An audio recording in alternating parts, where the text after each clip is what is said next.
Welcome to Paranormal Palace Radio, where truth equals reality, and truth is often stranger than fiction. Hello, everyone. Welcome to Paranormal Palace Radio. Joining me tonight is my co-host, John Strobel and Gerald Riggins. And we're going to be talking to Michael Hobart Edwards, the author of Speaking to the Dead with Radios.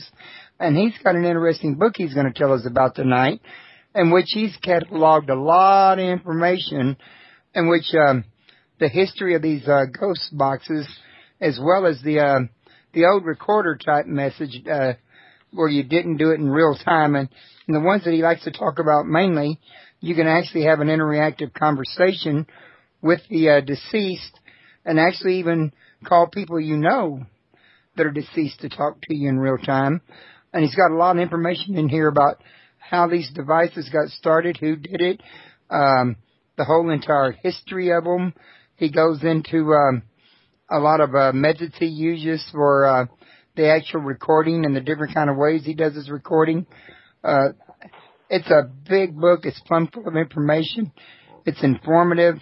I personally would highly recommend it to anybody as a guide to get them started and doing this particular type of research. It's a wonderful place to start. And he also lists a lot of his personal experiences in here. But if I tell y'all too much, there won't be nothing left for him to tell you. So, without further ado, why don't we introduce him real quick like. So, Michael, how you doing tonight? Pretty good. How you guys doing? We're doing just great over here. John and Gerald, I want to thank you two guys for joining us again tonight. Yeah, no problem. Not a problem at all, Royce. Happy to be here. Now, real quick like, why don't we get Michael off and let him tell everybody a little something about himself and why it was, what led him to write this particular book. Okay. Hello, everybody. As you heard, my name is Michael Hobart Edwards. I'm from Cary, North Carolina. I work for IBM and an asset manager at IBM. And I got into what's called using radios to communicate with the dead, radio sweep, electronic voice phenomena. It's quite a bit different than just using the recorder only, where you turn a recorder on and just start asking questions, but then you don't hear anything until later on playback. With radio sweep, you can actually often hear the dead communicating to you during the recording session, and then you can interact with them and talk back to them. Actually got started in this for many years after my father died in 1987, Hobart Colin Edwards. I had tried to, go into psychics, like everybody else, wanted to communicate with our loved ones and mediums and so forth. Just trying to find a way to make contact, even reading many different books on how to improve my psychic abilities or become a medium or what have you. And in 2007, late 2007, I happened upon a book by a respected occult writer, Konstantinos, and he wrote a book called Speak with the Dead. And in his book, he talked about the various ways, you could learn how to communicate with the dead through, your psychic abilities, medium, and so forth, remote viewing, what have you. But one of the methods that he had in there on how to communicate with the dead was using a manual sweep radio. If you think about, for example, these old radios that had a dial on them, and you turn the dial and it goes through the stations, and you could actually hear it going through the stations. Or if you remember back in the old days in the 60s when you had a car radio, when you would turn the dial, you could hear it going through the stations. It's basically that type of a noise. And he had a process where, you turn the dial and you listen for the voices coming through the dial, and he would ask questions and so forth. So back then, I really didn't know what I was doing, like I do now. So I just turned the radio on and I started turning the dials and asking questions, trying to reach my father, and I didn't even make an appointment with him, like I do today. And I got some voices, but I really wasn't satisfied with it. So I quit using it, and about a year later, I was watching that television show, Paranormal State, with Ryan Buell, and they had a show, never talking about this, it was the episode about the asylum. And on that show, they had Christopher Moon. Christopher Moon is a paranormal investigator, and he was testing the controversial Frank's box. And basically what it is, it's a radio, a homemade radio, built by a man named Frank Sumpton of Littleton, Colorado. And Frank builds them right from the ground up, and he goes to Radio Shack and he buys all the spare radio parts and puts all the stuff together, solders them up and so forth. And he built this radio that sweeps through the stations, unmuted, so you can hear all the noise as it goes through the stations. And somehow the dead talk to you through that noise. If you think of like white noise, remember the movie White Noise? They speak to you through that noise. And Christopher Moon was testing that box. And I watched the show and I thought, wow, that's something I could do, you know, with a radio, right? I don't have any psychic abilities, right? So I don't need to be a psychic or a medium.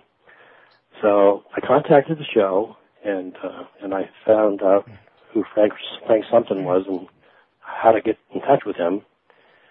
And I sent him an email and I told him, you know, that I saw the show, what I wanted to do. And he told me that he would be glad to send me the plans, the design plans on how to build the radio, Frank's box. But I said, Frank, I don't even know anything about electronics. I don't even know how to do any electronics work. I says, is there another way?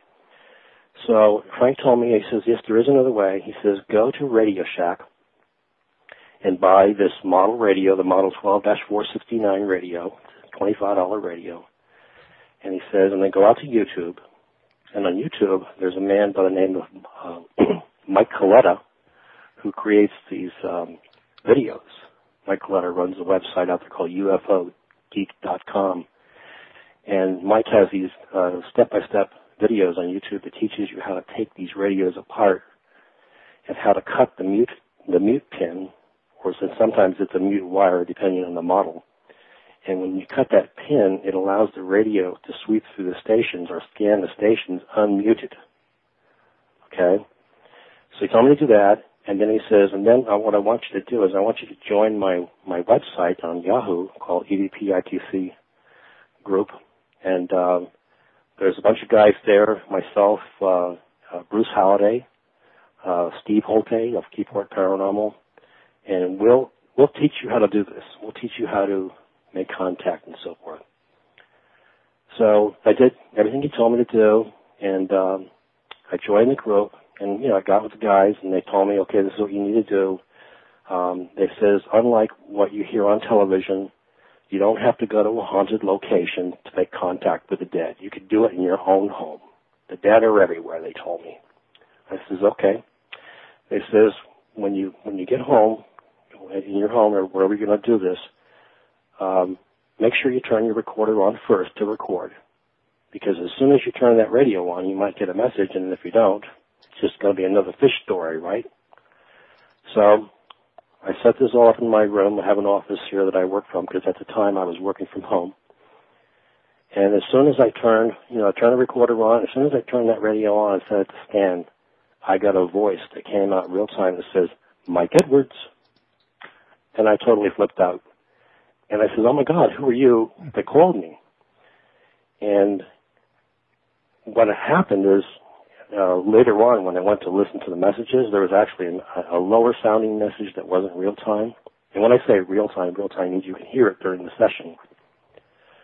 When I had asked, who's calling me, there was a lower-sounding message that I could hear on my headphones that said Christian. I actually have that video on YouTube. But since I didn't hear that during the session, I kept asking. I says, who are you that called me? And when I asked it the second time, I got a message real time that says, hello, Michael. It just totally blew me away. And, when I'm sitting here in my house, which is, like 10 or 12 years old, and it's not haunted, and somebody can see and hear me, and I can't see and hear them. So That's what I spooky. did... Yeah, it was really spooky. So what I did is And I realized it wasn't radio traffic, because I know a lot of people, even myself, I was kind of skeptical at first before I even did this. You know, is this radio traffic coming through, or airline planes going overhead, or what have you? But, I mean, you still do hear radio traffic in the noise, but this was a voice that was communicating with me. So what I did is I started picking up things off my desk. I picked up a stapler. I says, what is this? Stapler. They said stapler. I picked up the book. I says, what is this book? I had a hat hanging on the wall, and I picked it up. I says, what's this called? A hat. I mean, whoever these beings were, whether you want to call them ghosts or spirits or what, they could see and hear me, and I couldn't see and hear them, which was amazing. So I continued, testing that out, and I started to get used to listening to the different voices, because the voices that were coming through, sometimes they were human sounding, but most of the time they were electronic sounding, or even, like Chip and Dale, cartoon character type sounding voices would come through. Or if any of you remember, or like Peter Frampton, you would hear the voices come through in the music. And then I also noticed over time that a lot of my peers, when they were doing their recordings, they would focus on those real-time messages. They would continuously post the real-time messages. I got this, I got that. And then I started to realize that there was a lot more messages that were occurring before those real-time messages that people weren't even focusing on. So that's how I sort of started developing my process for the book. I started to realize I've got to capture everything. I've got to do everything. So what after I learned how to listen to the different voices and so forth, and then I decided that I was going to start. I contacted a friend of mine who was a medium, and I said, I really don't know what to do next. She says, why don't you make an appointment with somebody? How about your father? Make an appointment with your dad.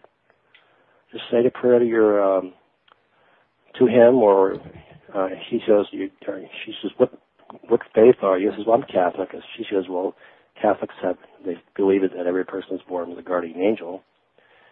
And I says, that's true, because I always do talk to my guardian angel since I was in the first grade, and that's told me I always had one. So what I did is I said, guardian angel, can you invite my father to come here on a set day and time? And I couldn't get in touch with my dad. This is, I started doing it around probably April of 2008. I couldn't get in touch with him. I just couldn't get him to come through. So anyways, while I was frustrated doing that, this person that I was telling you about that was a medium, she was also a former Chicago police officer. And she says, maybe, there's a reason for it. She says, but in the meantime, she says, I'm working a case in your state, North Carolina, a missing teen case. She said, would you be willing to help me out with it? I'll do the remote viewing of different areas that they want me to look at. She said, I'm working with a private investigator, and then you can record to get information. I said, okay, I'll try. And we were working with this teen on the last seen location where he was last seen. And what it was a bait and tackle. You there? I am now. Something happened, like, I don't know if Skype just winked out on us momentarily or what. You still on, though? Yeah, I'm still on it. Okay. Let me double check, so make sure. Show? Let me double check, make sure that's still live. Well, I show that we're still live. Okay, that's good. So anyways, we started focusing on the last seen location, which was a bait and tackle store. And behind the bait and tackle store were 2 ponds of water. And what we were looking for was, we knew the boy was dead because one of his friends told the police he had been killed. But then when they tried to question him further, he got a lawyer and he wouldn't talk anymore. So the police knew he was dead. But when we got involved with this, it was already a cold case file, so we were working with a private investigator. And so we started recording for that area. We're trying to look for his car and also for him. And we kept saying, I kept saying in the recordings, are you, where's your body? Is it on land or is it in water? And I got messages that said water, and so forth. And then we started focusing on the two ponds back there. And I says, well, is your body and car, is it in the, little pond or the big pond? We got a message that said real-time, the little. And then, this friend of mine, the medium, she said, well, let me talk to the investigator because, this area, we understand, has never been searched because when they were looking for the boy, the weather got bad and they never searched that area.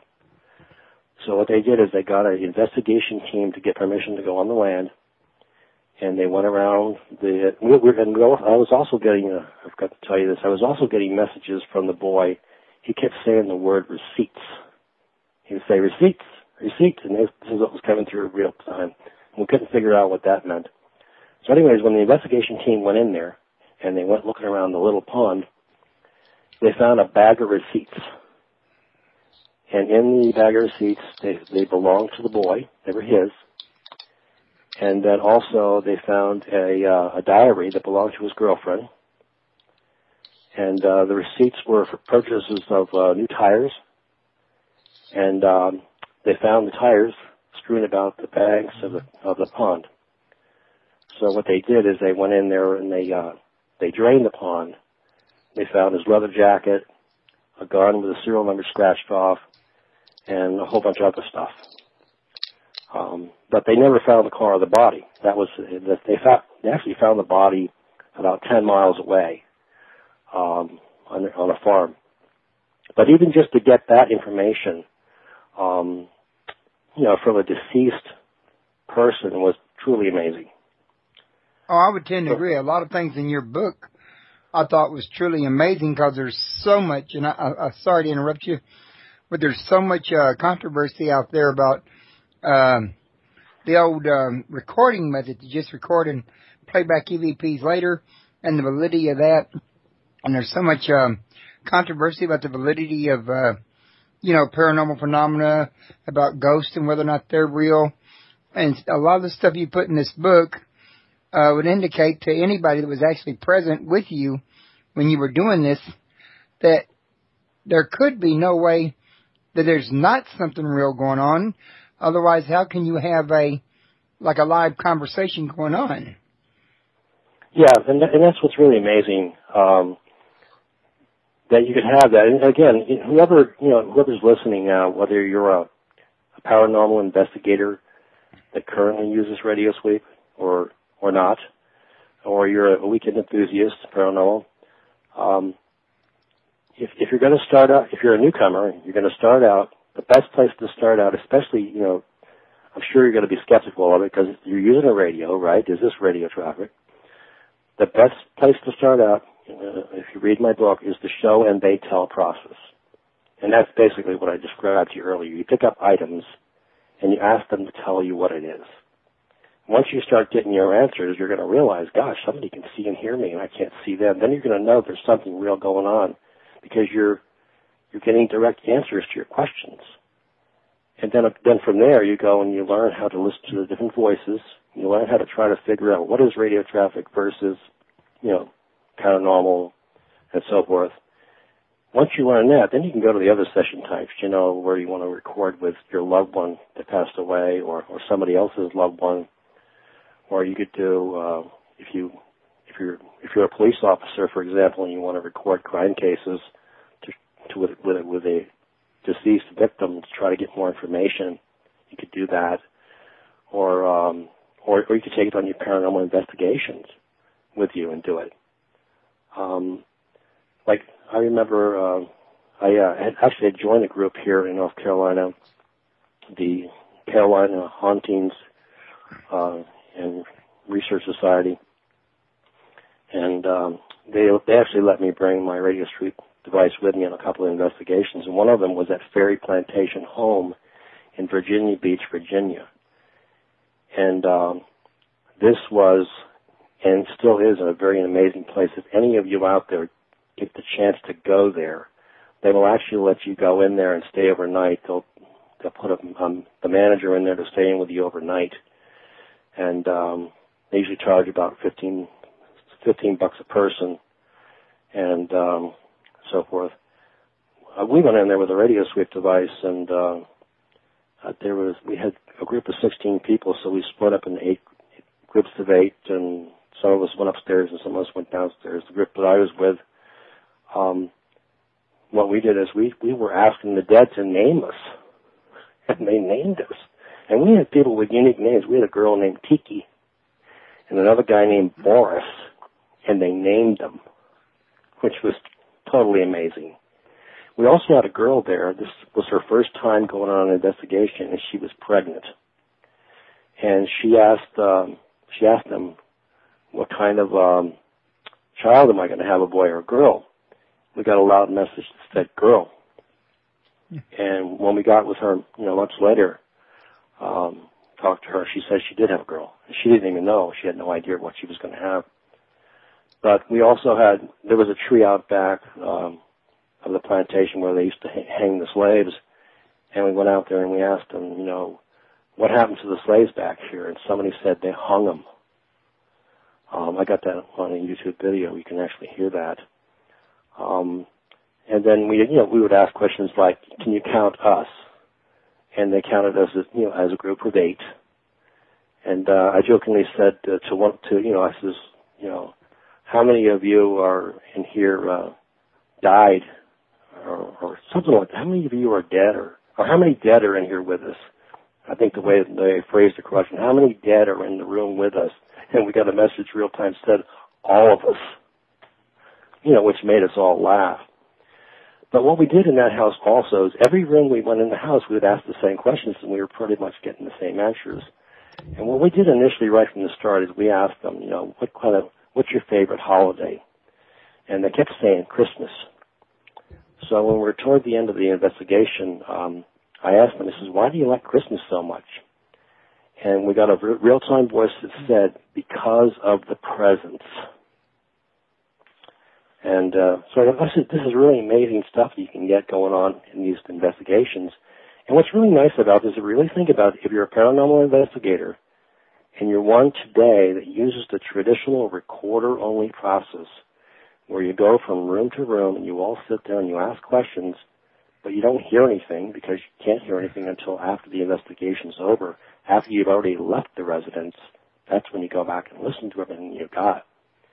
Using Radio Sweep, you can actually often get real-time messages, and then you can interact with them. And if you read my book and follow my process, you can also capture all those messages that occur before and after the real-time messages and learn a lot more about that house and location that you're investigating than you would with the traditional recorder-only process. If you'll pardon my interrupting here, I wanted to point out for those people listening that when I was reading your book, I noticed that you gave detailed examples of how this, before and after listening made a difference, because of some of these stuff that was too low to be picked up, with the regular noise, and how you could go back and listen to it later. I wanted everybody to know you gave very detailed examples of this that would really help people understand it. Yeah. But no, it's pretty amazing, and but I know there are people. I've met people within the paranormal community or the paranormal investigative community that do not believe in Radio Sweep for whatever reason. They think it's radio traffic pretty much all the time.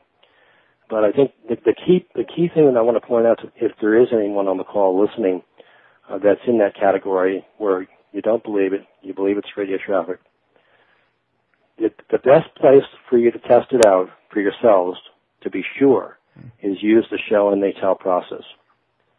If you use that process when you go on your investigation and you ask them questions, tell me what this is, or even we had a girl in my group, I run a group on Facebook called the Worldwide Radio Sweep Ghost Box e.v.p. Alliance. She actually was doing some recordings last week where she would just say, what is 2 plus 2? And they were saying 4. What is 3 plus 3? 6. So she was actually testing them.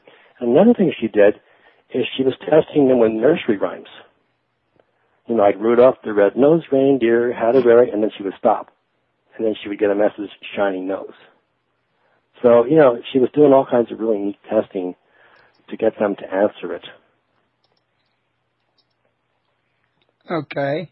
Now, real quick, let me intercede here because one of the people that's co-hosting with me tonight, and I think it's both of them, but I know one of them for a fact, has exhibited a real interest in these similar devices to me in the past, and he has a ghost hunting team of his own, and I'm pretty sure that he's got some questions that I want to make sure he gets a chance to ask.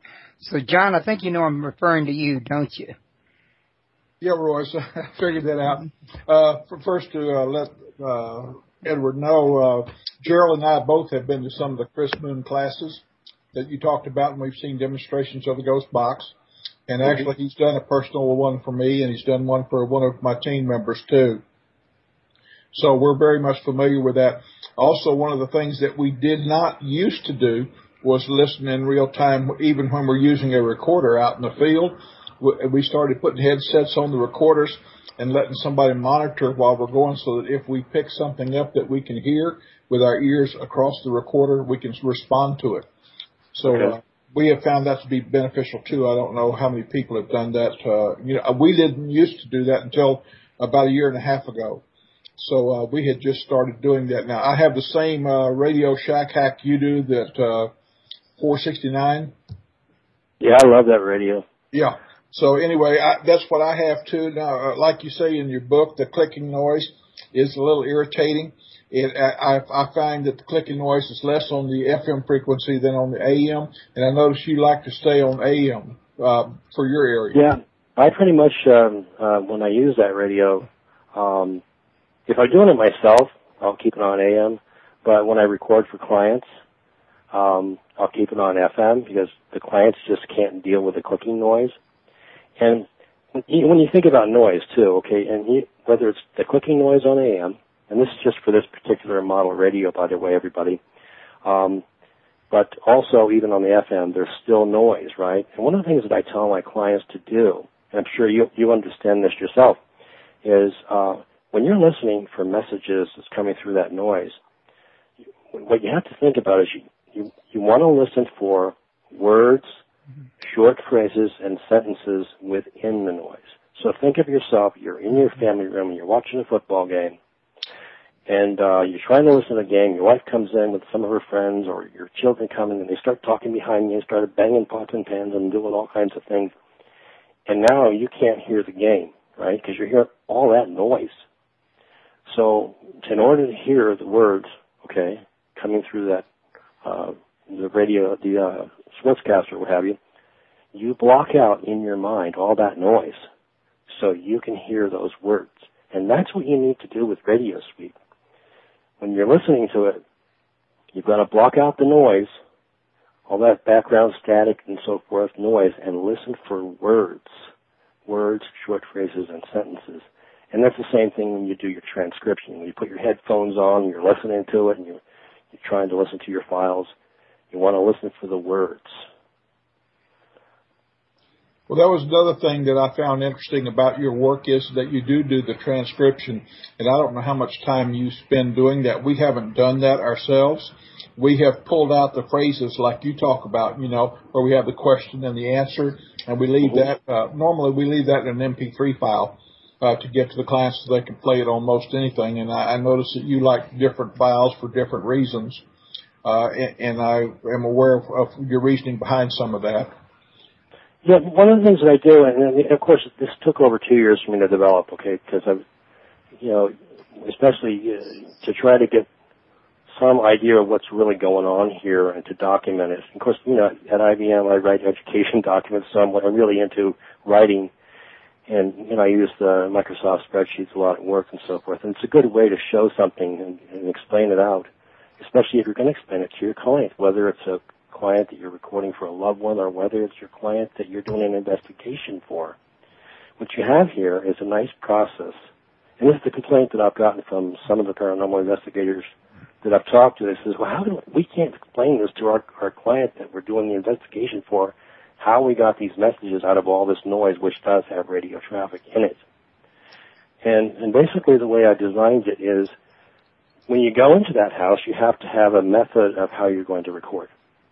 And so basically I set it up to where I know that when I'm going to ask questions, I'm going to allow the allotted time, whatever that is, for them to answer. And then I'm going to say the word okay. So let's say I ask 5 questions. Every time when I'm listening to that entire clip, I'm going to go through it, and where I hear the word okay, I'm going to slice that out, save it as 1. I'll have 5 files now. But the okay is where I know what my stopping point is, so I can slice it out. And then when I go back and I listen for the messages, I'm going to listen for any immediate response from my question, right? So what I'll do is I'll slice that out, the question, the answer, save it as 1A, and then I'll go back into the file again, delete out what I just saved, start to listen for some more messages. Let's say with that one particular file, I might have 1A, B, C, D, E, and each one of those files has paranormal message or has messages on them. And what I like to call them initially is I call them all suspect paranormal, because what I do is I make sure there's no radio traffic in there. It's not 100% guarantee, but I know I do the best that I can to ensure there's no radio traffic in those recordings. And it's just suspect paranormal messages. When they become paranormal, if I'm recording for a client, let's say a client who had a loved one that died, when they review the material, if they say, yeah, this is real, then each one of those suspect paranormals gets recategorized as paranormal. And then anything left over is still suspect paranormal. Now, let me give you an example of what happened to me with one client. She went through and she identified all these things. A lot of the stuff moved from suspect paranormal to paranormal. But there was one there that said, I saw Paul got in trouble, said a girl had big boobs. The client says, I don't have anybody in my family named Paul, so she completely discluded that. But a week later, she came back to me. I was recording with her mother, and this woman had gotten married, had children after her mother had already died. So anyways, she came back to me a week later. She said, I talked to no one in my family. And she says, you know what? I realized that my son got in trouble in kindergarten for telling a girl or making a comments about a girl's breasts. She says that my son's middle name is Paul. Michael Paul Mikos. So now she moved that suspect paranormal message recategorized to paranormal now. But this is something that you guys can use, you as paranormal investigators out there that are going into these locations. You can use this process. You can explain it to your clients how you came to the conclusion of getting these messages. And then because the process also ensures you keep the original file, if they want to go back to the original file, see where that message occurred, you can show them.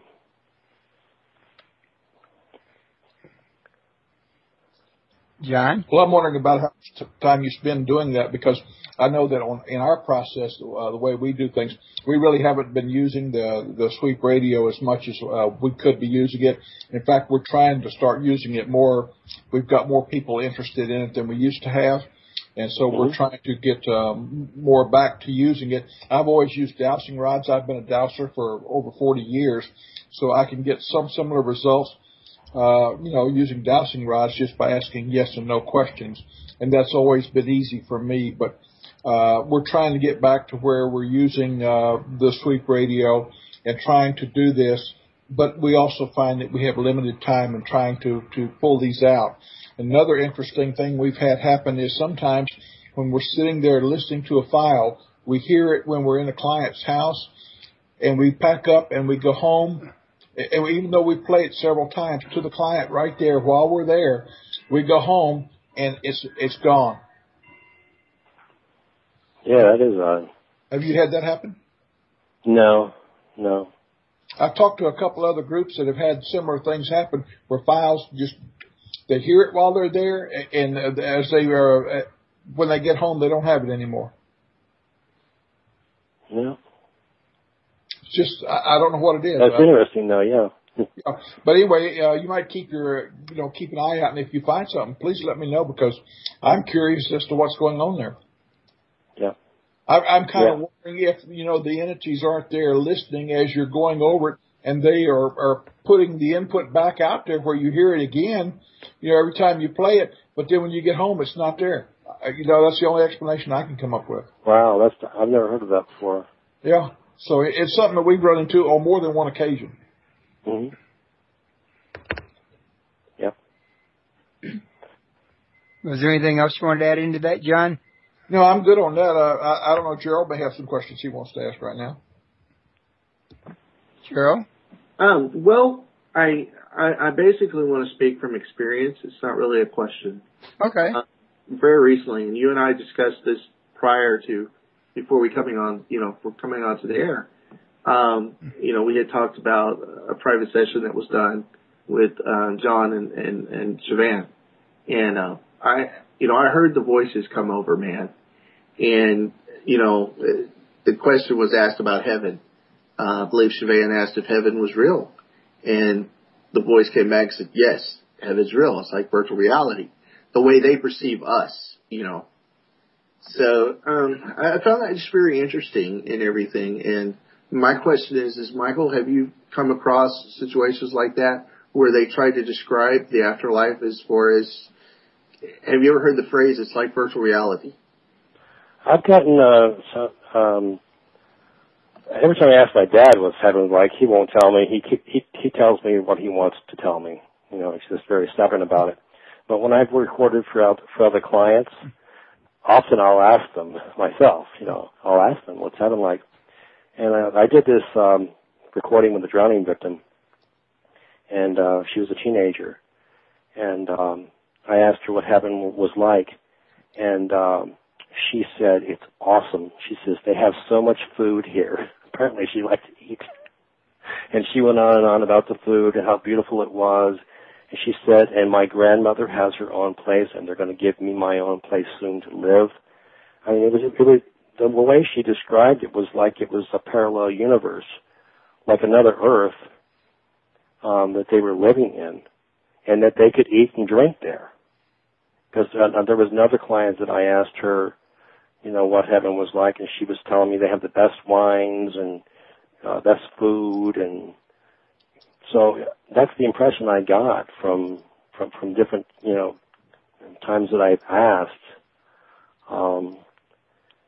And like my dad, I remember I was recording with him and my uncle, and I asked his daddy, "Are you here?" And my uncle, because he actually, when they do record, most of the times you really can't tell. It really doesn't come through the same voice that they had when they were alive.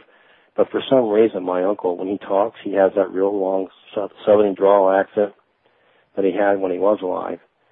And he made a comment that we flew in over your house.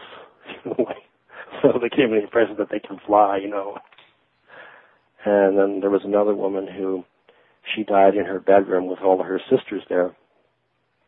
And she described when she died, the angels came and got her, and they flew out of her house, and they flew over her farm, and she could see the deer in the field when they were flying away, and it's just amazing stuff. But that's the impression I get, is that they have a very similar world. Like my dad told me, he lives with his family. He's got 15 brothers and sisters, and of course they're all dead now. They're all there now, grandparents. But it's just amazing. I mean, initially when I first started doing this, I kept thinking, I don't know if you guys know, you hear about the police officers, right? The police officers have that interrogation room, right? The glass window, and they're watching the guy being interrogated or girl being interrogated. I always initially thought, when I first started doing this, that maybe that's how they see us. Maybe they're in some kind of a room, and they're looking at us, and they're watching us, some kind of a portal or window, what have you. But that all changed when I got a recording. This is after my son. He was in his first year in college. And I got a message from my dad, and it said, I was sitting inside Patrick's car, and he got pulled by the police, and they let him go. So I told my wife about it, and she asked my son about it, and he said he got pulled over by an undercover detective for street racing, and they let him go with a warning. So it made me realize that my dad was in that car with him. So it's not a portal. They're actually really here. How they get here is another story. Know. Yeah.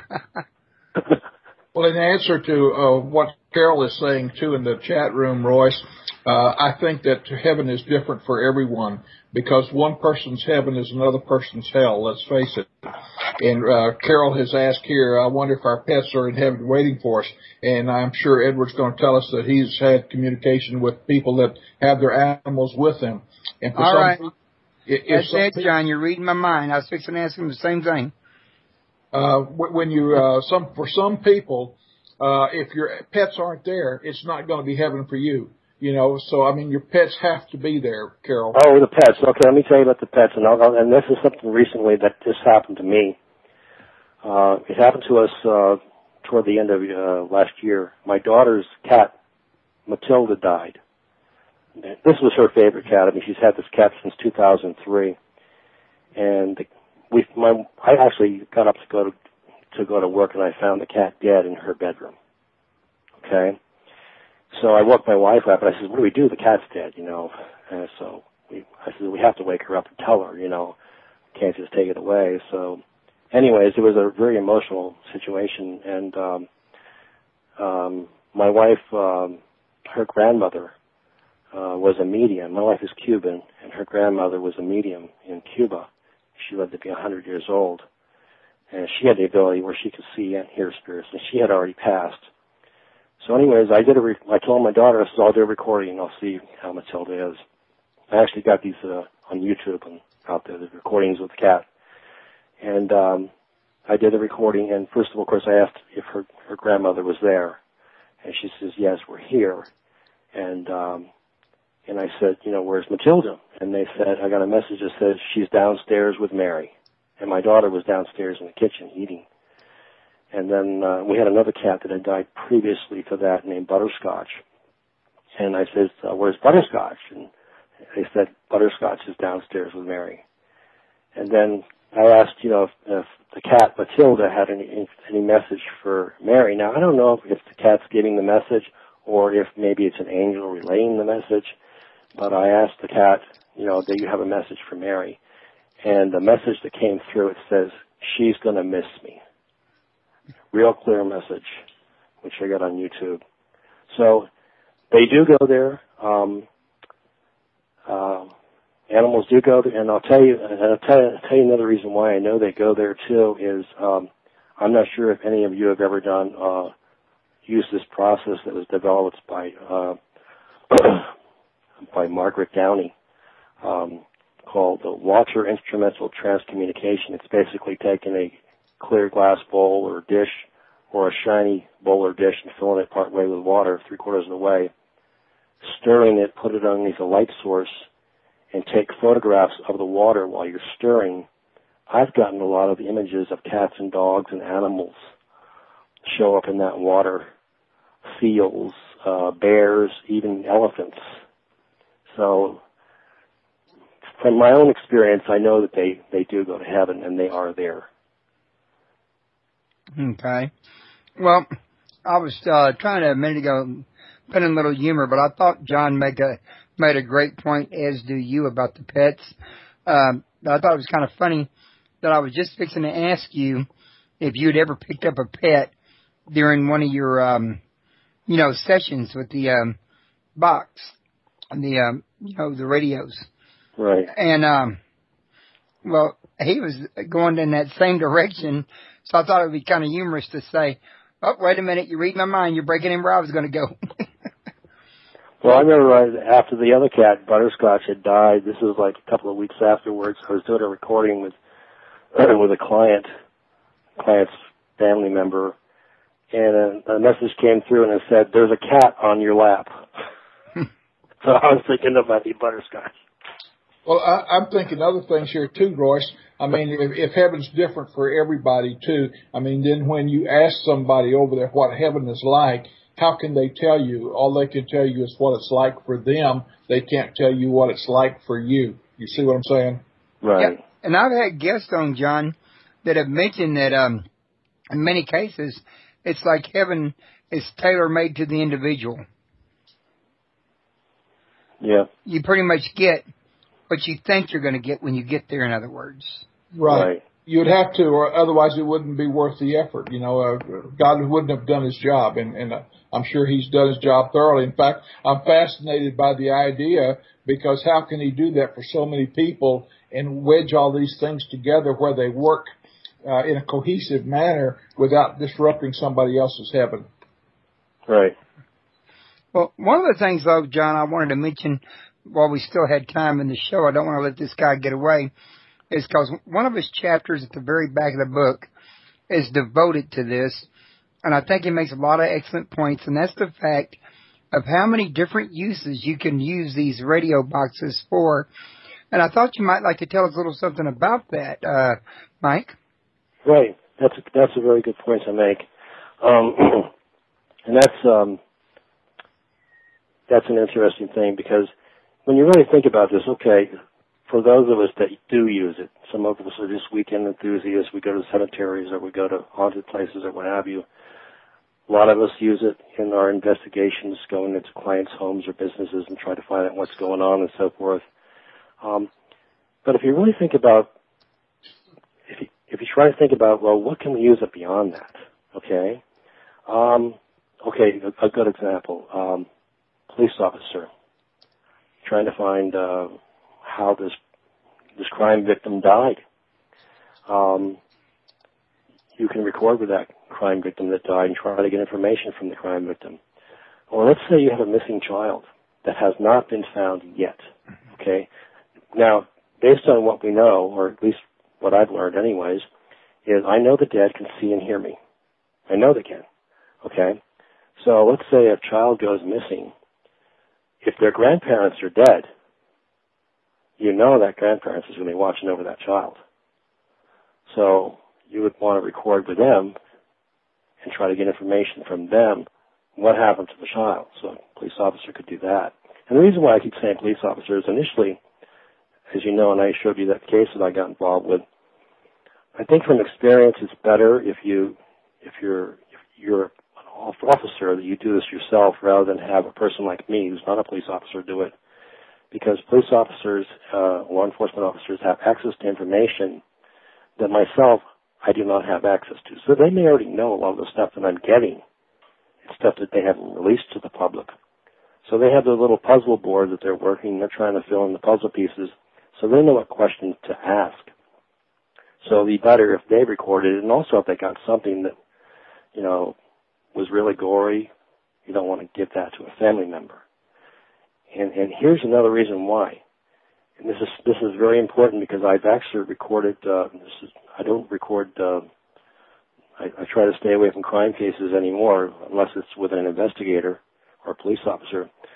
But I've actually gotten wrong information for crime cases, and the only thing I could attribute that to is spirits are giving me wrong information. So I may not have reached the relatives that were dead, or I may not have reached the victim that was dead. Somebody else gave me wrong information. So if you really think about it, if you're not a police officer and you're out there just trying to help out on a crime case, and you get information, and let's say it gives information about death, what have you, and you give that to the family member, that could really destroy them. So I recommend if you're going to record crime cases, make sure you're at least a law enforcement officer, or you're working with a police officer. Because remember, if you're working for a police officer or an investigator, they're not going to give that information to the family member. Okay? But so think of this device as a tool. Okay? Now, and I actually tried this with a group of us. This was, I think it was in 2009 we did this. A bunch of us, this is when I still had my Yahoo group, we got an idea of trying to use it as a tool. So we thought, well, let's see if we can, try to find a cure for a disease. Okay, now we're not doctors, right? We don't know anything about medical information, what have you, but we figured we'd try it anyways.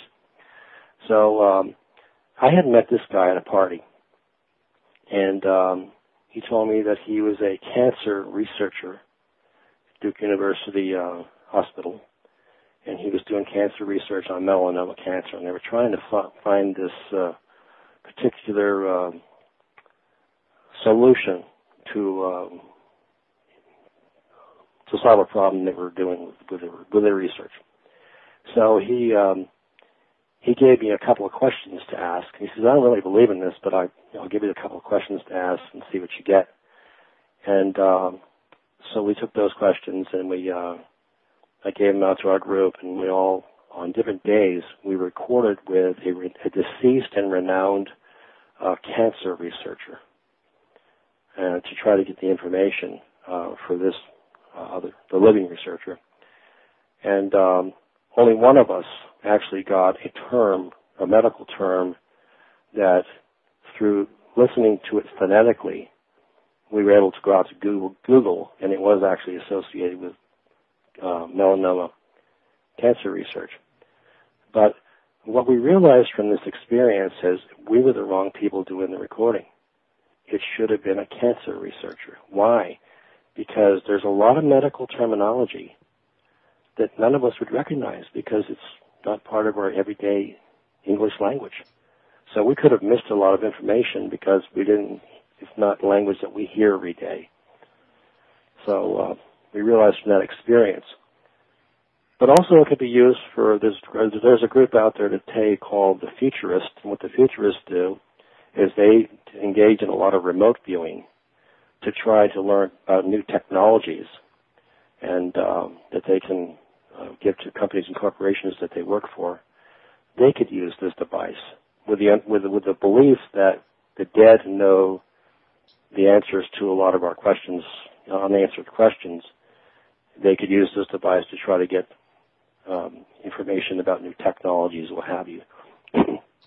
Engineers could try to get solutions to problems that they have, recording with deceased and renowned engineers.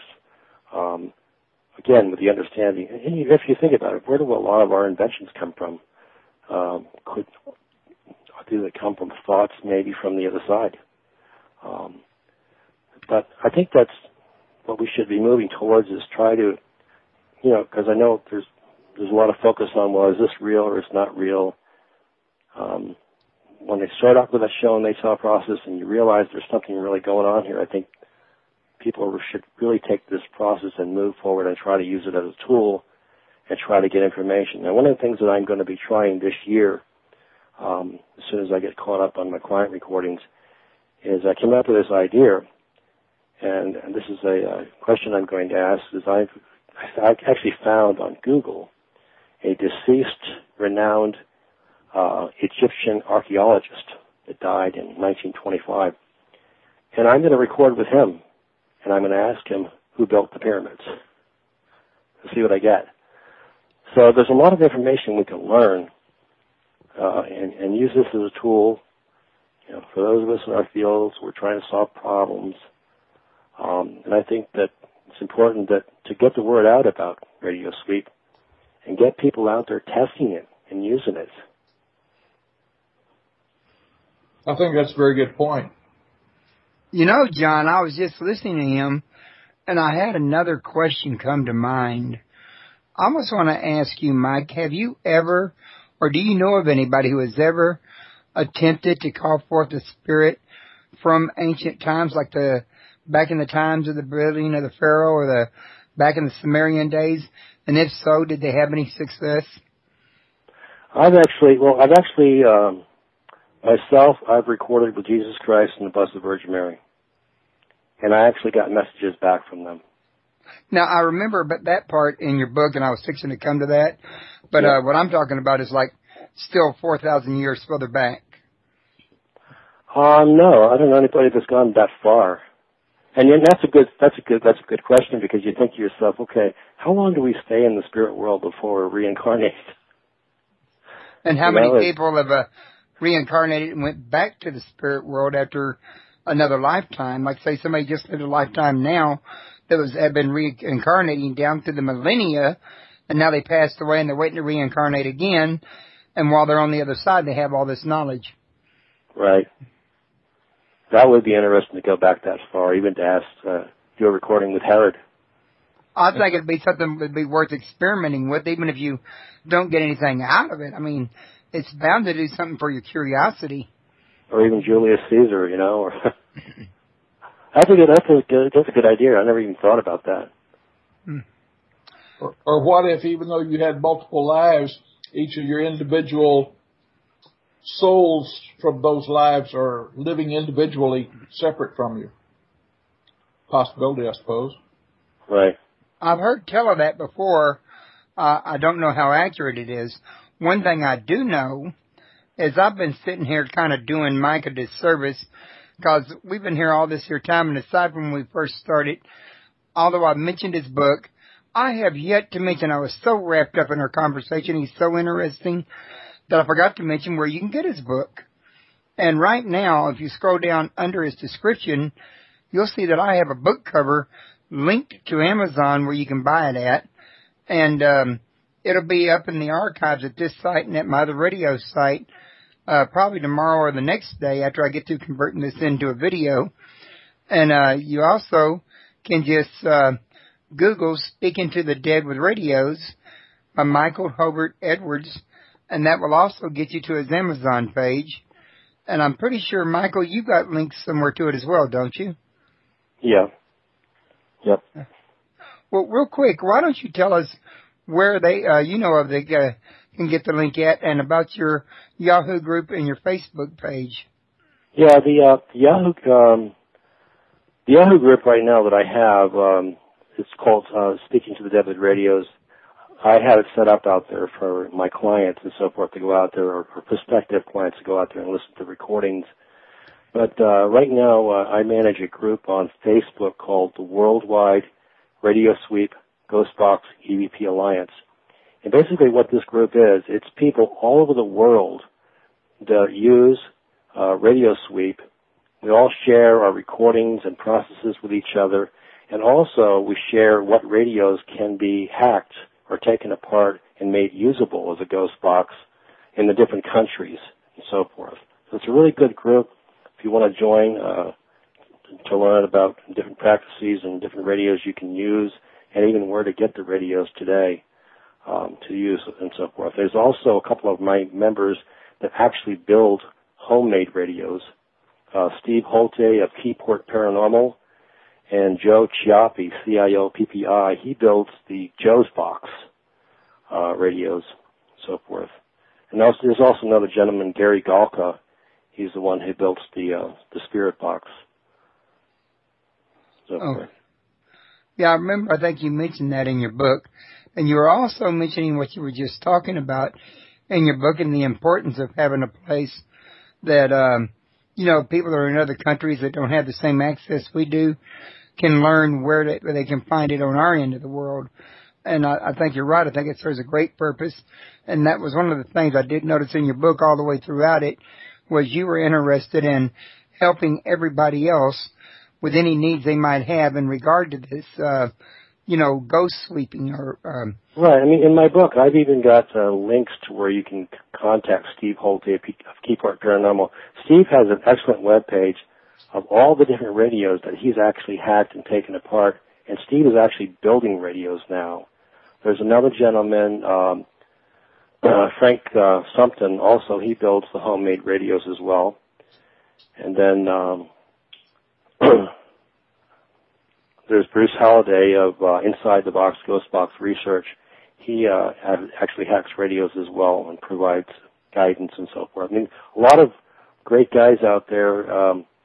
We're willing to share information and help you out. Of course, in my worldwide group, we've got other members over in the UK and Australia and so forth, and different countries in South America that are doing this as well, that would share information. Right. And, it wasn't just them that you mentioned in your book with links. I noticed when I was reading that every person you mentioned in this book that you talked about, like in the history and everywhere else, you put a link to where everybody could be found all throughout the book. I mean, this book's just chock full of links. And not only did you do it for people that were involved in this, but like when you were telling your stories in the last chapter, you linked to places that had historical information about the place that was being investigated as well. Exactly. So, I mean, I don't think a person could have possibly been more thorough than what you've been in this here book. And I was noticing it the whole time I was reading it, and I was like, man, this guy, he doesn't leave any stones unturned. Thanks. But yeah, it's a very impressive work. And I'm sorry, John, I didn't mean to talk over you. No problem. I agree with you, Royce. It's a very good book. I enjoyed reading it very much, even though I haven't finished it. I'm going to finish it. But I had the Kindle version, and when you match the links, you go there. It takes a little long. Oh, cool. Yeah, I have to actually type them out since I'm reading it in the paperback. But, hey, that's fine with me. I can type. Matter of fact, I got my computer set up where I'm sitting in a recliner so I'm more comfortable while I do it. Okay. I can sit in a recliner with a Kindle. But now, was there anything that you would like to tell us about that maybe we haven't thought to mention?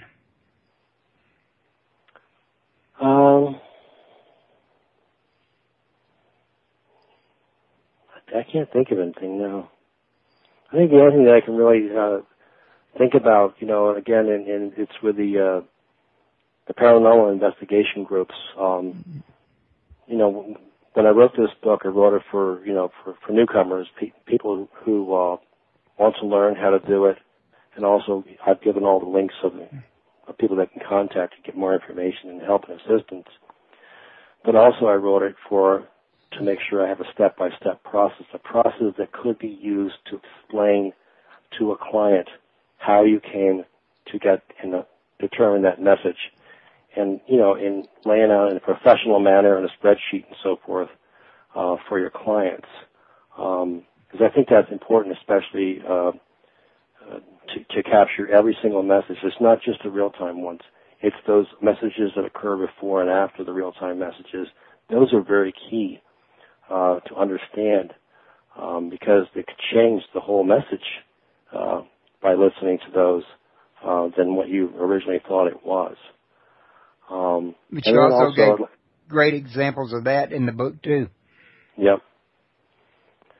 But also for those of you out there that are in the paranormal investigation community that do not use Radio Sweep, perhaps because you don't believe in it or what have you, I beg of you to read my book. It's $10.95 for the paperback. It's a meal at Golden Corral for lunch. And you start off first with the show and make tell process. That's where you will realize this is not all radio traffic, that there is something that can see and hear you communicating with you, and then move from there into the different session types. I really hope that many of you out there tonight that, again, do not use it, do not believe in it, will at least read this book and try my process. And by the way, you're right, it is $10.95 at Amazon, which I think is a bargain. And it's even less on Kindle for those that want to get the Kindle version. The only thing about Kindle is, well, you got nothing for your bookshelf. Your bookshelf stays naked. Yeah, I know. I like the paperback. I kind of like to have a book I can go back to my shelf and pull off and, review it later further down the road if I like or if I forget or want to be refreshed, that sort of thing. Not to mention you can share it with friends. Right. I had a friend of mine from the UK.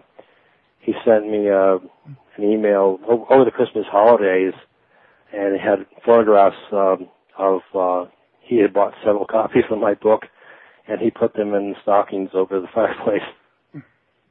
Stocking stuffers, he labeled the photographs, which I thought was funny. Well, there's a man that definitely liked your book. Yep. So was that John I heard in the background just a minute ago? Or was that Gerald? I've got a clock going off. I can't talk right now. Oh, okay. Gerald, was that you that was fixing to speak a minute ago? No. But if you don't mind, I would like to ask him a question, though. Sure. Michael, I know that you had stated earlier that you had talked to Jesus and Mary. And I can imagine when you talked to Jesus that was somewhat profound because, by you saying that lets me know that he hears our prayers, when we pray to him and everything.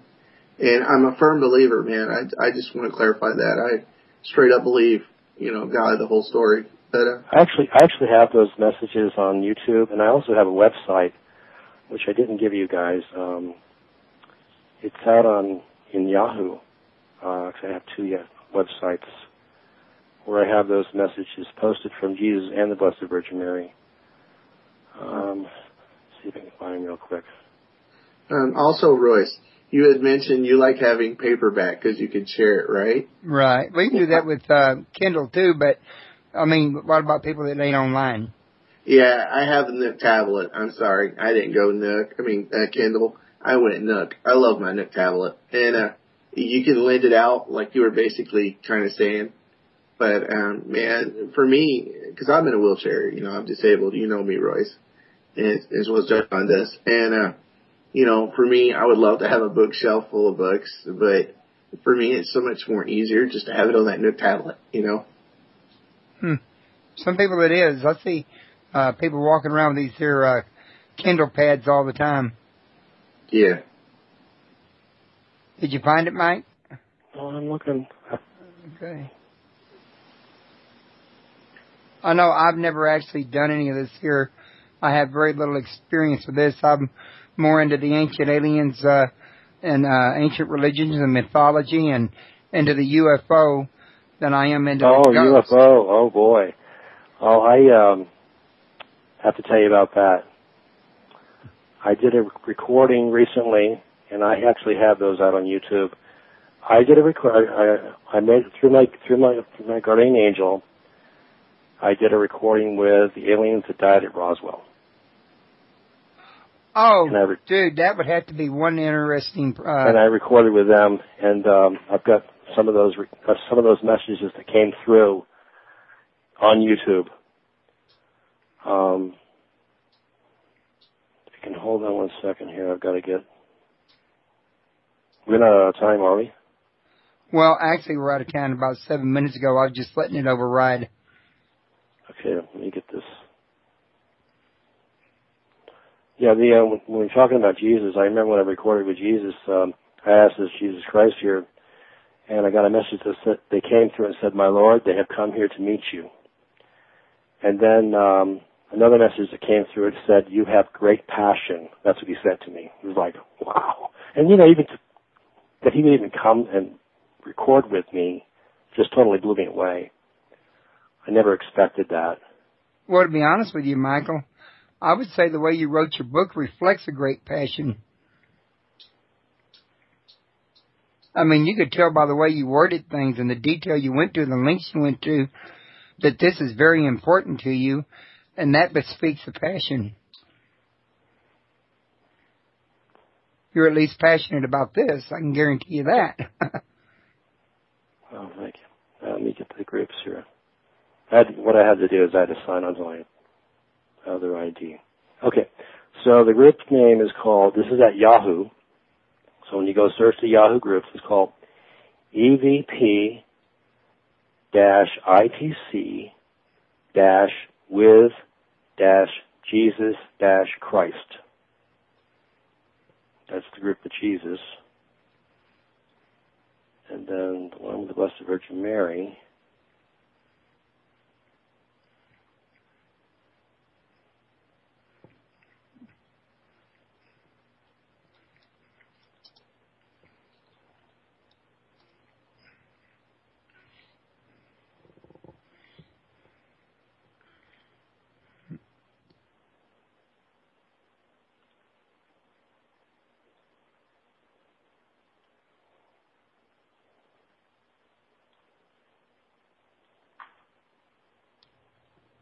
There it is.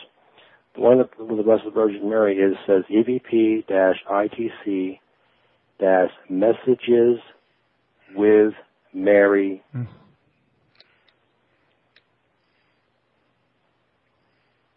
the Blessed Virgin. So EVP-ITC-Messages with Mary, the Blessed Virgin. And those two groups are actually open. You can actually join them and just listen to the messages. Okay. Now, about the link to YouTube where the Roswell extraterrestrials are at, do you have something for that? Or just go to YouTube and look for Mike Edwards? Mike Edwards. Let me get that. See, what happened was, my YouTube IT, they've changed it now to where my ID actually used to be EVP-ITC-SDWR, but now it says Michael Hobart Edwards is the name of my channel. So if you go out and look for Michael Hobart Edwards, cool. You can do this. You can do the search on this.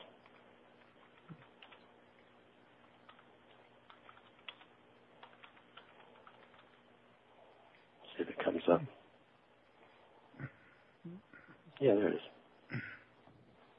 That's my channel. Yeah. So you go out and you search for Michael Hobart Edwards in Yahoo, and it'll bring up my channel. And I've got the Roswell recordings there right up front because they're the last ones that I did. Oh, cool. And when was this? I actually have a photograph. Let's see, I did those 3 weeks ago. But there's actually a photograph in the video itself. I actually got that using that process that I told you about, the water instrumental transcommunication. When I did a recording with the aliens, I asked one of them to show me what he looked like, and the image showed up in the water of what he looked like. And one of them actually told me what his name was. Now, were you actually asking for spirits of deceased extraterrestrials? Yeah. What I did is I asked my guardian angel to find alien beings that died in the Roswell crash and asked them if they could come to my home for a recording. And then I just started asking them questions. So this was a deliberate attempt. I don't know if it was the exact aliens from Roswell. We don't know that for sure, but I got messages from them. That's still very interesting, especially with all the talk going around the web about the government conspiracy to cover it all up, etc. How do we find out more about this experiment, Mike? How would we go about conducting this water sort of thing? Oh, the water instrumental transcommunication? Yeah. Margaret Downey has a site on, you can Google her name, Margaret Downey. Okay. She actually developed the process. Okay. And, let me see. She's actually been on Maury Povich and so forth. Let's see if I can get her site name. ITC, or e.v.p, okay. Okay, so her group is called, to get to her group, it's called itcdeadpeople.com.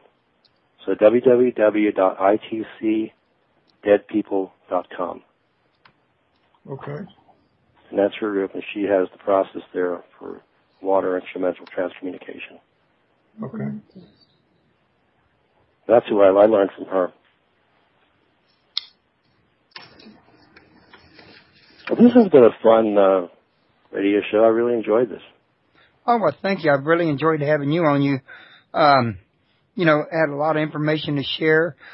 We've actually, I think, covered some ground that hadn't been covered in your book there a couple of times, too. Yeah, with New Thought. But, hey, a New Thought I think is great. Yeah. My wife was wanting to know if you had any idea what the aliens look like that you were speaking to. I mean, I know this is through Radio Box, but maybe you say... Well, I actually got a photograph of one of them when I used the water when I was doing a recording session. And it's actually on the video.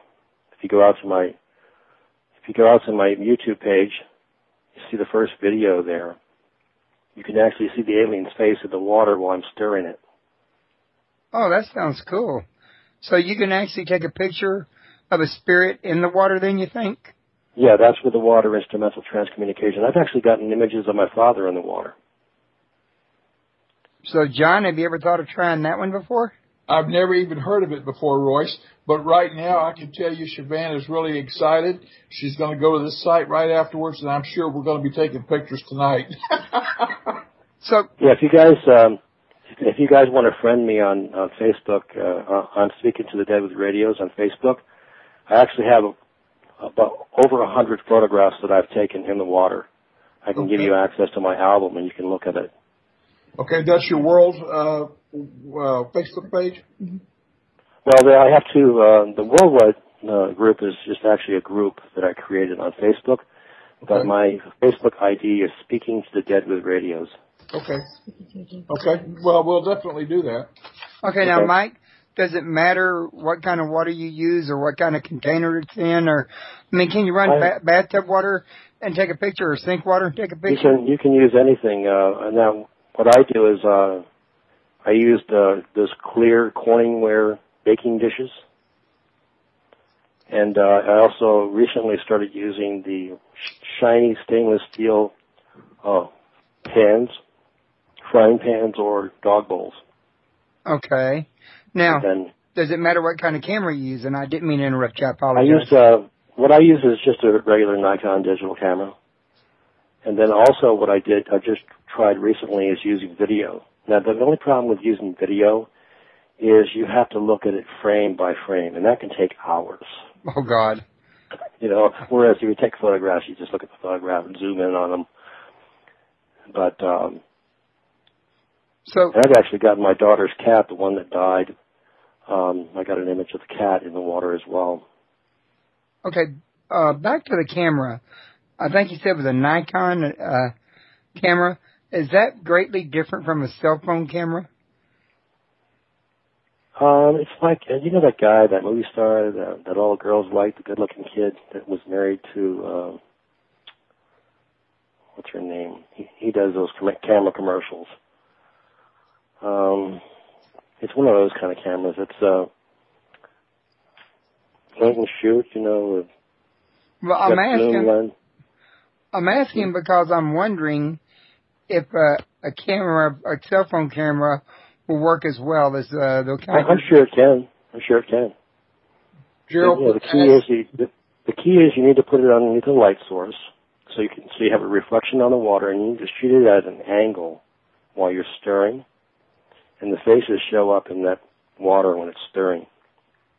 Okay, so you need the light under it, not over it. No, over it. Over it. Yeah. Directly. So, for example, what I would do is I'll take my bowl and I'll stick it on my kitchen table underneath the kitchen lamp there. You know, the overhead chandelier. Yeah, I've got a lamp that you set on the desktop, the kind you kind of bend over if you want to, you know, move it over a book or something, that would bring that light just right smack within inches or a foot above the water source. That might do even better, you think? Yeah, you could try that. Yeah, just try different things, whatever works for you. What's amazing, though, it really and truly is amazing what you get. That leads me to another question, though. Can you actually call the spirit you want to take a picture of, or do you have to take random pictures of spirits? Most of the stuff that I get are of other spirits. I don't even know who they are. I've actually gotten a plesiosaur dinosaur in one of my photographs. When you friend me on Facebook, you can see it. Plesiosaur dinosaur. I've gotten turtles. I've gotten elephants. A lot of cats and dogs. I've actually gotten deer in the water images, and a lot of different people. Now, the only person that I've actually gotten that I know of is my father. I've got 2 images of him in the water, and one of my aunts. I got an image of her in the water. So, and the ones you got of the people you know, like your aunt and your father, they just happened to be there randomly. You didn't ask them to meet for the picture. I actually, from my dad, he was there randomly, but my aunt, I actually did a recording with her, and she showed up in the water. Ah.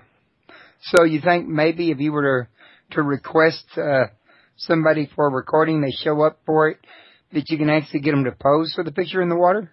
You could. Have you ever tried? When I did the recording with the alien face showed up in the water. Because I asked him to show me his face or show me what they look like. Yeah, because I would personally love to try this out myself right here at home. I think it'd be fascinating.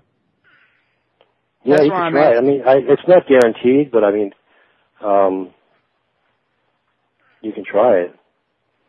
Well, I know the alien, when I did the recording with the alien, I got the alien's face. With Dad, he just showed up on his own when I first started doing it. I was playing around. He showed up, I guess, to surprise me. With my aunt, I actually was doing a recording with her, and she showed up in the water. Well, I got to tell you, it's at least, if nothing else, something to do on a rainy day. Oh, it's fun. It's fun. Oh, gosh. You'll get addicted to it. Oh, I bet we could, real quick. I know you can. Now, you really can. Real quick, we've overrode about 20 minutes. We're coming up on the half-hour mark. I thought I'd ask real quick if John had anything else he wanted to ask or comment on. John, are you with us? Yeah, I had myself muted and the screen went down. It took me a second. Okay. No, I don't have anything else to ask, Royce. I'm in good shape, and Siobhan's eager to start trying this water thing.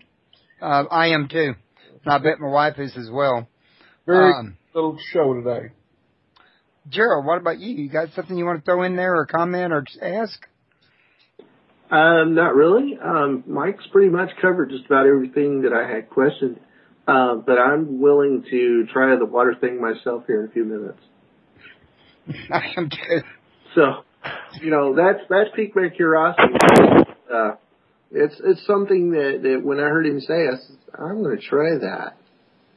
So, probably when I get off here, I'm going to have my wife fill up a little dill, 3/4 of water, and I'm going to get my camera out and I'm going to see who I find. Yeah. Now that leads to and just play around with it. Try to get as close as possible as you can, and because if you're too far away, especially if you do video, you can't zoom in on it. But if you just take the photographs, you can actually zoom in on it pretty good. But I just played around with getting close or too close, and once you get to the point where you can see a lot of images, I mean, just amazing. I was amazed at all the animals that came through in different faces.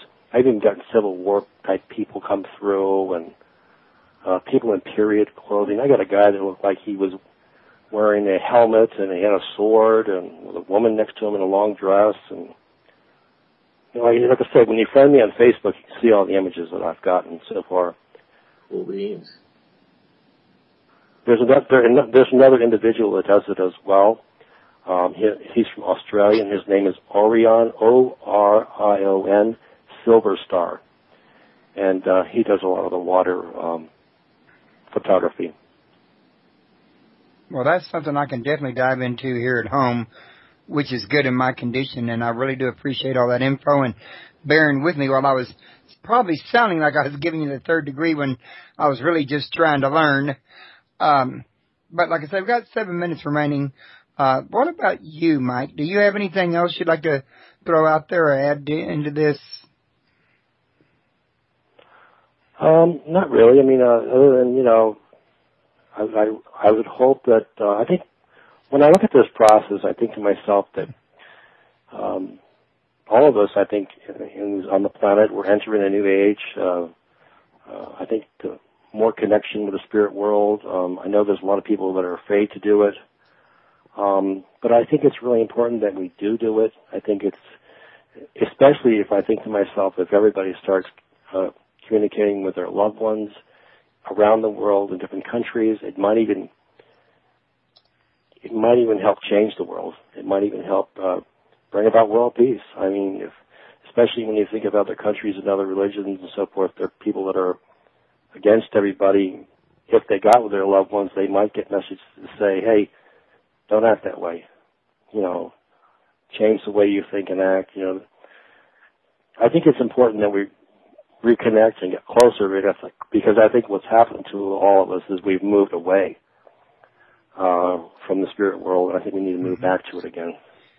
And I think through this type of communication, it'll really help make a lot of people realize that their loved ones can see and hear them. They are watching over them. There is a place to go to. Their animals are going there as well. So we have something amazing to look forward to.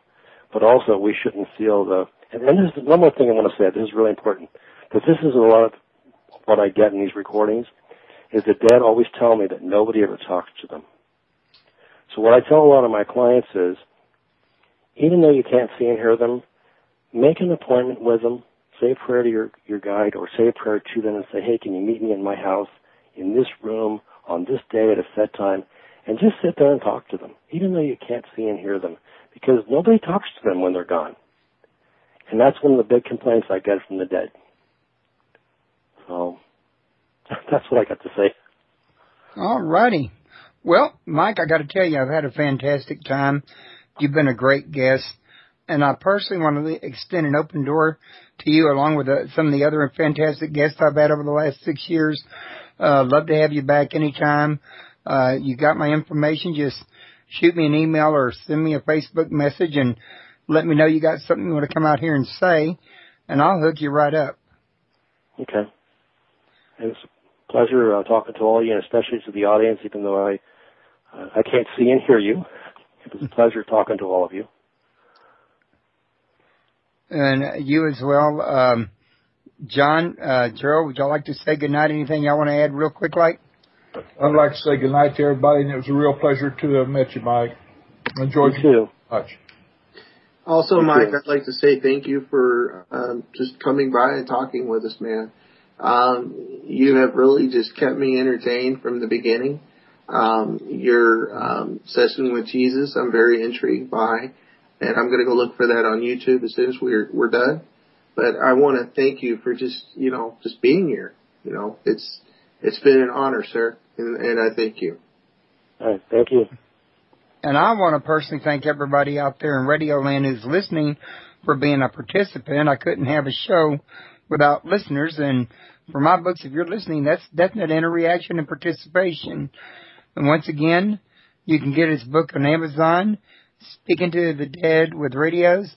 I would really prefer you come by my site and click on his book cover there, because, well, I'm being a little shameless here, but I get a commission for every click that buys the book from my site and goes over to Amazon that way. But if not, at least go by Amazon and get it, because I think you'll be glad you had it. I think you'll want to do like Mike's friend does, use it for stocking stuffers, in fact. Don't forget to tell everybody about the show. If you're listening at YouTube or one of the other video sites or iTunes, please feel free to join over here at ParanormalPalace.com and be with us live. Ask questions in the chat room. Call in, which I failed to get the call-in number earlier, which I should have done, is 832-632-7904. Would love to have you here. We want to build a listener base up here of people that are interreacting, because then you got more questions and it gets more interesting. And I'm going to call it a night with that one. And everybody, y'all enjoy the rest of the week, what's left. Don't forget to come see me Saturday at 1 p.m. I'll be talking to Tommy Hawksblood about a new spiritual movement, part 2. He's already been here 3 weeks ago with part 1, and we're going to finish this conversation up. And good night, everybody, and y'all have a blessed week. Hey, good night, everybody. Thank you.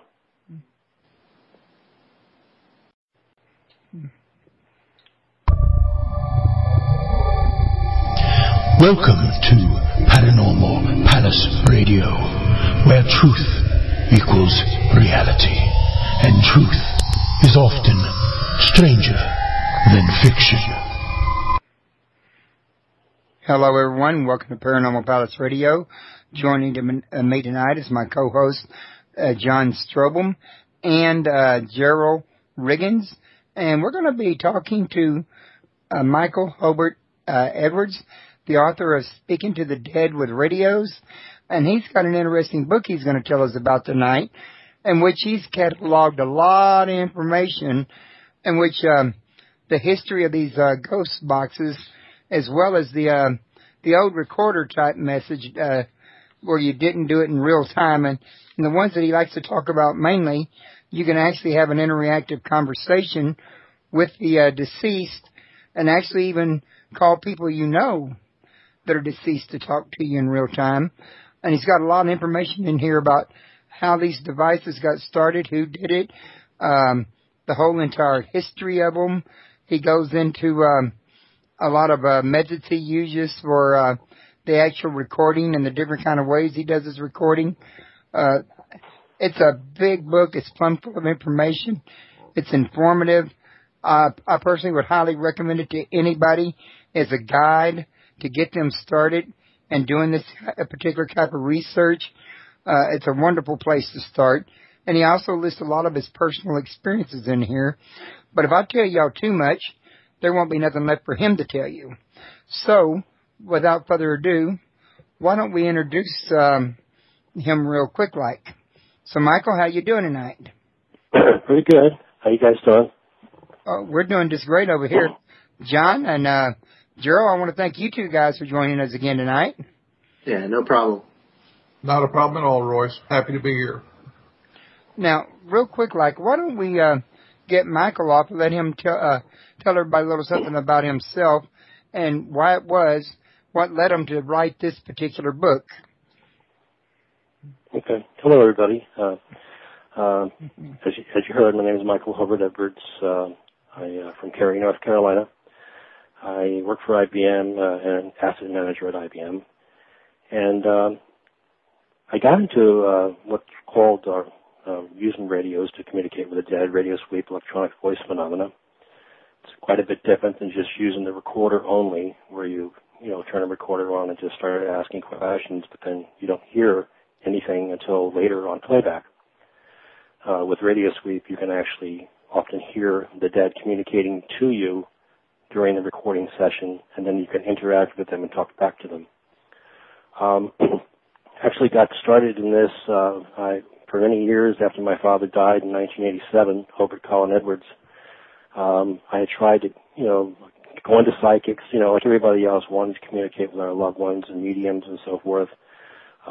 Just trying to find a way to make contact, even reading many different books on how to improve my psychic abilities or become a medium or what have you. And in 2007, late 2007, I happened upon a book by a respected occult writer, Konstantinos, and he wrote a book called Speak with the Dead. And in his book, he talked about the various ways, you could learn how to communicate with the dead through, your psychic abilities, medium, and so forth, remote viewing, what have you. But one of the methods that he had in there on how to communicate with the dead was using a manual sweep radio. If you think about, for example, these old radios that had a dial on them, and you turn the dial and it goes through the stations, and you could actually hear it going through the stations. Or if you remember back in the old days in the 60s when you had a car radio, when you would turn the dial, you could hear it going through the stations. It's basically that type of a noise. And he had a process where, you turn the dial and you listen for the voices coming through the dial, and he would ask questions, and so, who's calling me? And there was a lower sounding message that I could hear on my headphones that said Christian. I actually have that video on YouTube. But since I didn't hear that during the session, I kept asking. I says, who are you that called me? And when I asked it the second time, I got a message real time that says, hello, Michael. It just totally blew me away. And, when I'm sitting here in my house, which is, like 10 or 12 years old, and it's not haunted, and somebody can see and hear me, and I can't see and hear them. So That's what I did, yeah, it was really spooky. So what I did is, and I realized it wasn't radio traffic, because I know a lot of people, even myself, I was kind of skeptical at first before I even did this. Is this radio traffic coming through, or airline planes going overhead, or what have you. But I mean, you still do hear radio traffic in the noise, but this was a voice that was communicating with me. So what I did is I started picking up things off my desk. I picked up a stapler. I says, what is this? Stapler. They said stapler. I picked up the book. I says, what is this book? I had a hat hanging on the wall, and I picked it up. I says, what's this called? A hat. I mean, whoever these beings were, whether you want to call them ghosts or spirits or what, they could see and hear me, and I couldn't see and hear them, which was amazing. So I continued, testing that out, and I started to get used to listening to the different voices, because the voices that were coming through, sometimes they were human sounding, but most of the time they were electronic sounding, or even, like Chip and Dale, cartoon character type sounding voices would come through. Or if any of you remember, or like Peter Frampton, you would hear the voices come through in the music. And then I also noticed over time that a lot of my peers, when they were doing their recordings, they would focus on those real-time messages. The 12-469 radio, $25 radio.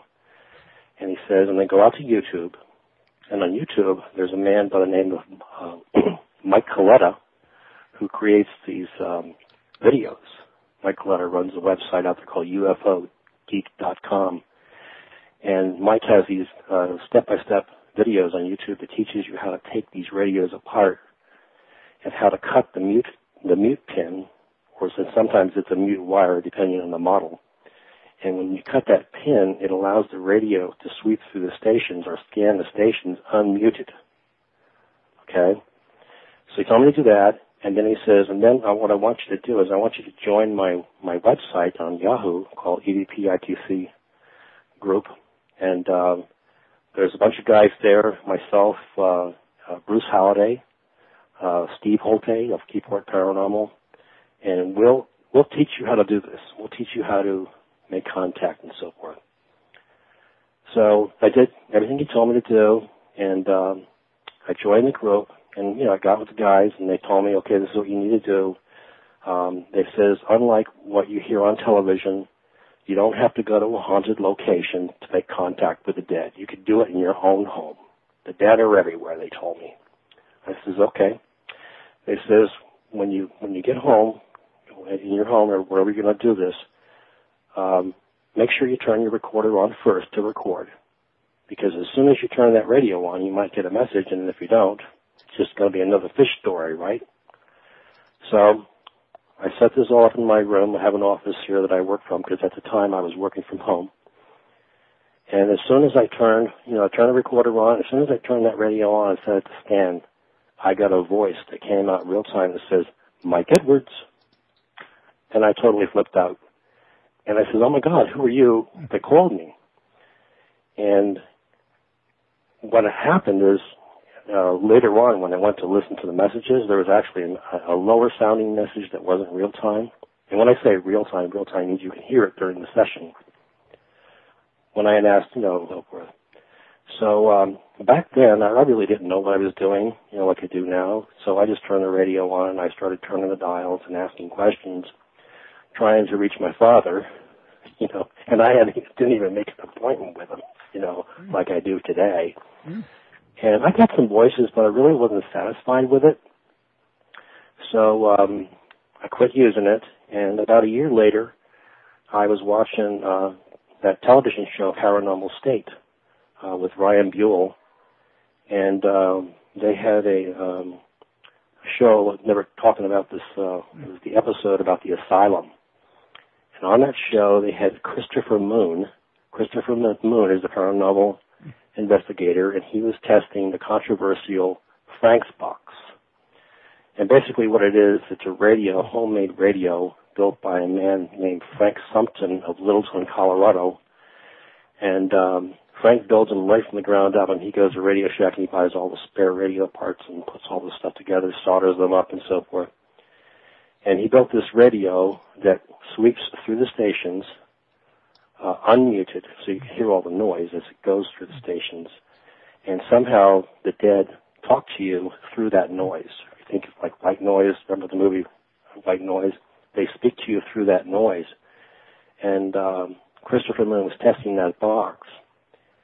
And I watched the show, and I thought, wow, that's something I could do, you know, with a radio, right? I don't have any psychic abilities, right? So I don't need to be a psychic or a medium.